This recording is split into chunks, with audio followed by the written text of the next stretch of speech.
Hey kids, welcome to Library with Nick. It's so wonderful to see all of you today. You're having a wonderful day. Today we're going to be continuing our series in Summer Adventure. We look at different kinds of adventures. We look at what we need for an adventure, who we take on in an adventure, how can we start our own adventure as we lead into summer break. Before we begin today's story, let's do our normal library time routines. As always, we'll start off with three things that never change. Number one, I like you just the way you are. Doesn't matter what's going on in your life, doesn't matter what's going on in mine. Doesn't matter if it's just a video today, or if I get to see you in person in the library, or on a Zoom meeting. Number two, I'm happy that you're here today. I'm happy that you're tuning into my story today. I'm happy that we get to spend this time together. It's such a special day when we get to have this time. And number three are my expectations. As always, our most important expectation is please be kind and respectful to everyone around you.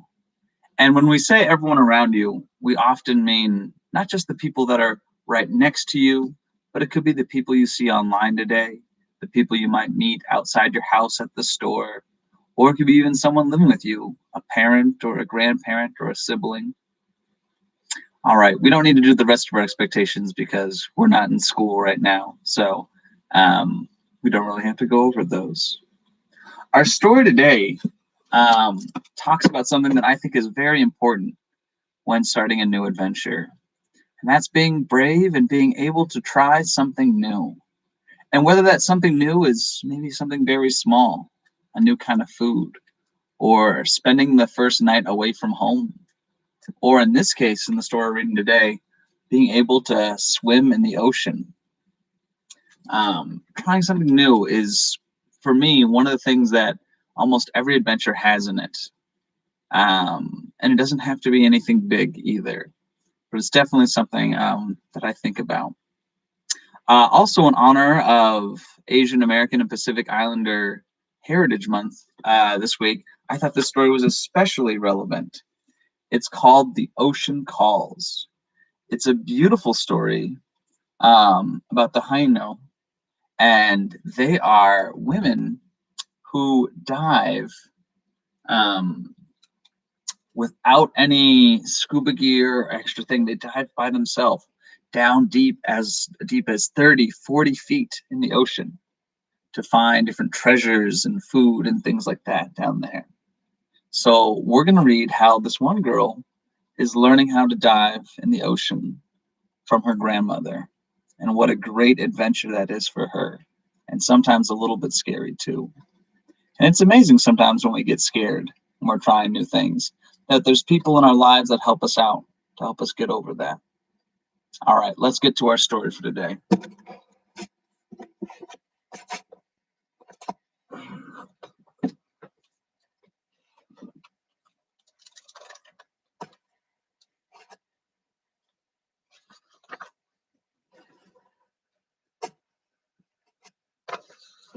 This is The Ocean Calls, Haino Mermaid Story.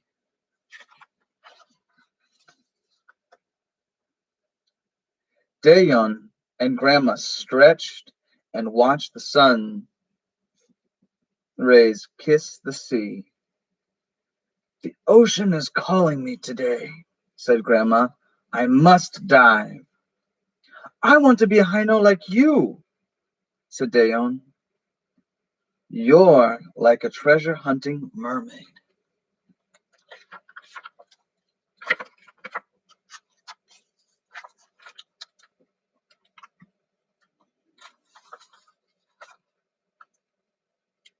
But then Dayon remembered the time when she jumped off the big rock last summer while visiting Grandma. Water had filled her ears and nose and burned her eyes and stung her skin.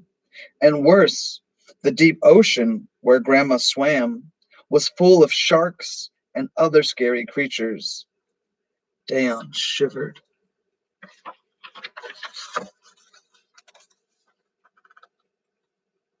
You can't grow into a mermaid if you don't finish your abalone porridge, said Grandma. Dan held the shimmery blue abalone shell and rubbed her fingers over its holes. Grandma cleaned and boiled the shellfish from her catch to sell, but this porridge she had saved special just for Dan.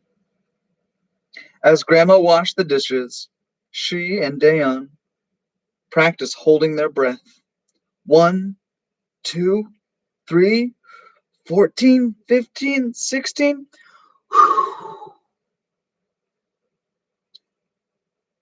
Dan let the air escape in a long sigh.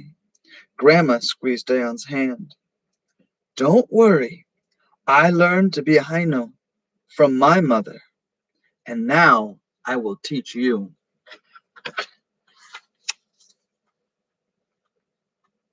After breakfast, Grandma put on sunscreen, a diving suit, flippers, and a lead belt and a mask. Dan put on sunscreen, a suit, flippers, goggles, and a snorkel.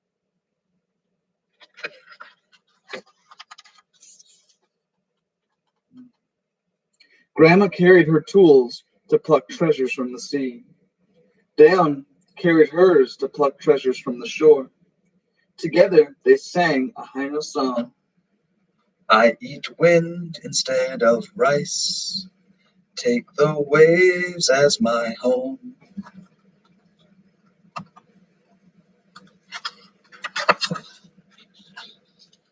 On the sand, the Haino trunked, clumsy in their flippers.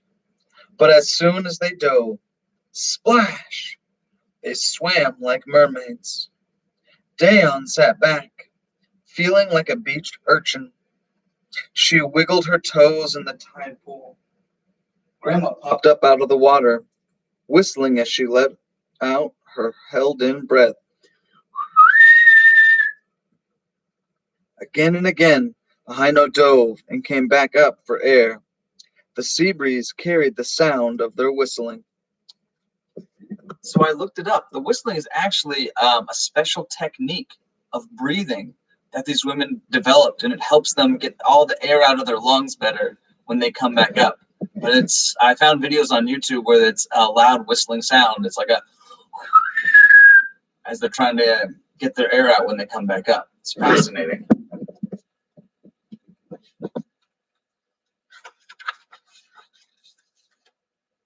Dan climbed onto her lookout rock. A shell gleamed under the water. She jumped in to grab it. As the water circled her waist, she shuddered and gasped. That's when Grandma's voice echoed in her head. She said not to be afraid. The ocean is your home. Know the sea and find its gifts. Dan looked around at the other girls giggling in the shallow water. She took a deep breath of hope and unclenched her fists. The waves rushed around her ears, but she relaxed when she felt the soft touch of the sea anemone at her fingertips. Maybe I could swim deeper.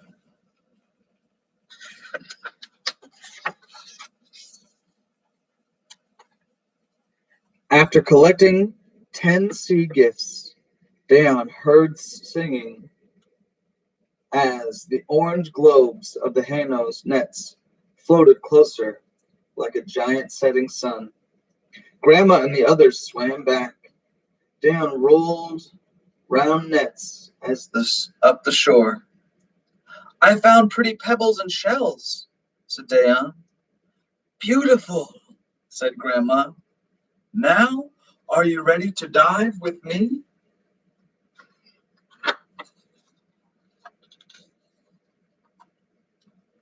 Dan set her bucket on a flat rock and looked at the sea. She gulped. What if I can't breathe? What if a shark comes? What if I can't escape? Grandma sang. Can't you hear what the waves are saying? They're calling us to come home.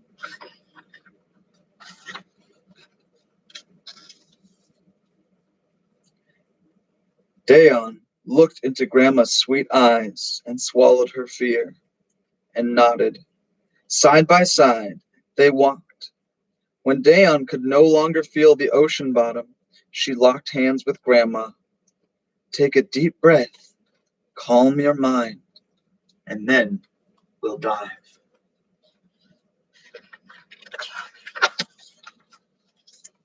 Down, down, down.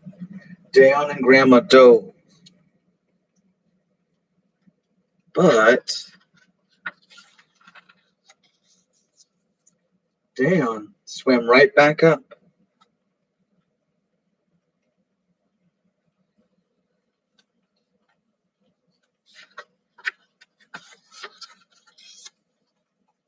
Dayon whistled as she let out her breath. Too quick, said Grandma. Relax. Explore. Down, down, down they went again. This time, Dayon held her breath longer. Seaweed swayed with the current. Colorful fish darted by.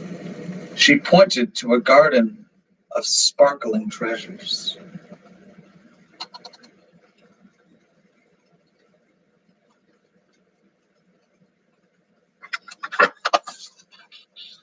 Suddenly, Grandma pulled her up, up, up. They both whistled. Dolphins, Grandma pointed.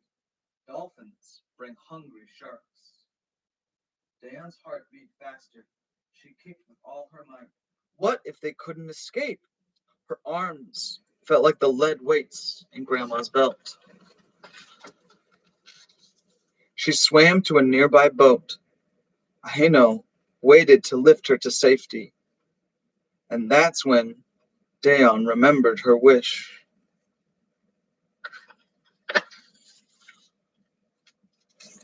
Dayon shivered in Grandma's warm embrace.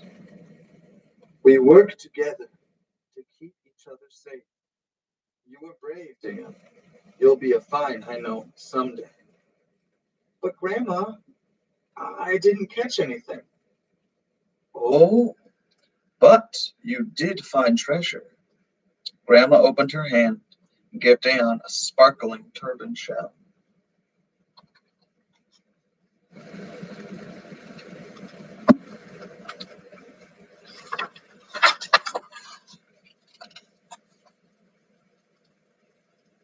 Dayon's thumb followed the curve of the shell's spiral.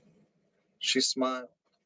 For the first time, she felt at home in the sea, like a mermaid, like a true Hino.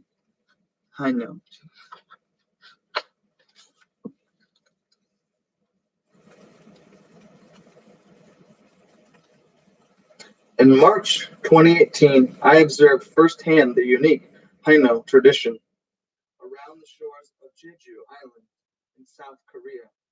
Elderly women would suit up and dive into the deep waters up to 30 meters.